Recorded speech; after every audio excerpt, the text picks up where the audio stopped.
আমি কৃষকের ছেলে ভাই, বুঝছেন? কৃষিকাজ ভালোবাসি, তাই কৃষিকাজ করি। আপনারা প্রায় সবাই দেখেন মাঠে। কৃষিকাজের একটা শান্তি কি জানেন ভাই?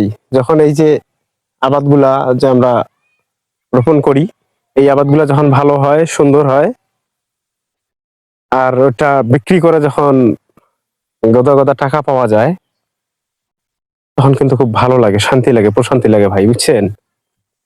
এরকম এই যে কষ্টের যে মূল্যটা আসে, যেরকম ঠিক আছে?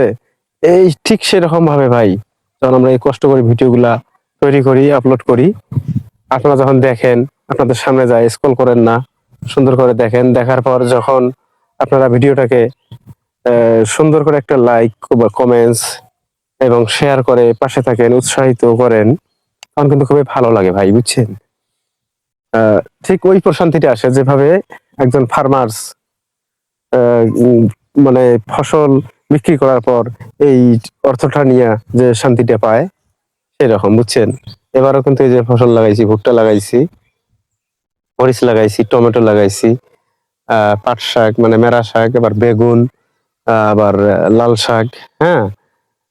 এগুলা আবার সেখানে আবার যে নাফা শাক বলে যে সেটা আছে, হ্যাঁ? এগুলা আছে। সবকিছুই আছে, বুঝছেন?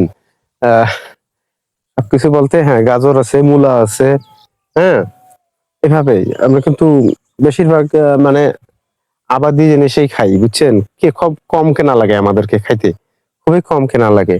এই যে রসুন বলেন, পেঁয়াজ বলেন, মরিচ বলেন, শাকসবজি বলেন, লাউ শাক, হ্যাঁ? আ আবার অন্যান্য শাক, পালং শাক, হ্যাঁ? আ বিভিন্ন ধরনের সবজি আমরা কিন্তু ফলাই, বুঝছেন ভাই? আমরা ফলাই এবং আমরা এই ফলন থেকে আমরা একদম সুন্দর সুষ্ঠুভাবে এগুলাই আমরা খাই। রান্না করে খাই। তাতে হয় কি আমরা যখন নিজেরা ফলাই তখন আমাদের হয় কি আমরা কিন্তু এই ফসলগুলোর মধ্যে ব্যাকটেরিয়া পাই না সেরকম। ব্যাকটেরিয়া কম থাকে। মানে যেটা আরকি ক্ষতিকারক সেটা কম থাকে। এই কীটনাশক আমরা কম ব্যবহার করি তো সেজন্য আমাদের একটু কম থাকে। আমরা খুব মানে সুন্দর সুষ্ঠু এবং আ সাবলীল খাবারটা আমরা খেতে পারি। তা বন্ধুরা অবশ্যই ভালো থাকবেন। আর একটু ভালোবেসে পাশে থাকবেন। খুব কষ্ট করে ভিডিওগুলা বানাই তো ওই যে বললাম না? কৃষক মানুষ যেরকম ফলন বা ফসল ঘরে তোলার পর বা বিক্রি করার পর অর্থের ঘ্রাণে খুব একটা শান্তি প্রশান্তি লাভ করে। আমরা কিন্তু ভাই আপনাদের উৎসাহ পেলে শান্তি প্রশান্তি লাভ করি। তাই আপনারা আমাদেরকে উৎসাহিত করবেন। সুন্দর, সুন্দর করে কমেন্টস দেবেন। সুন্দরভাবে লাইক করবেন ভিডিওটা অথবা লাভ রিঅ্যাকশন দেবেন। দেওয়ার পর সুন্দর করে শেয়ার করে দেবেন ভিডিওটা। হ্যাঁ ভাই?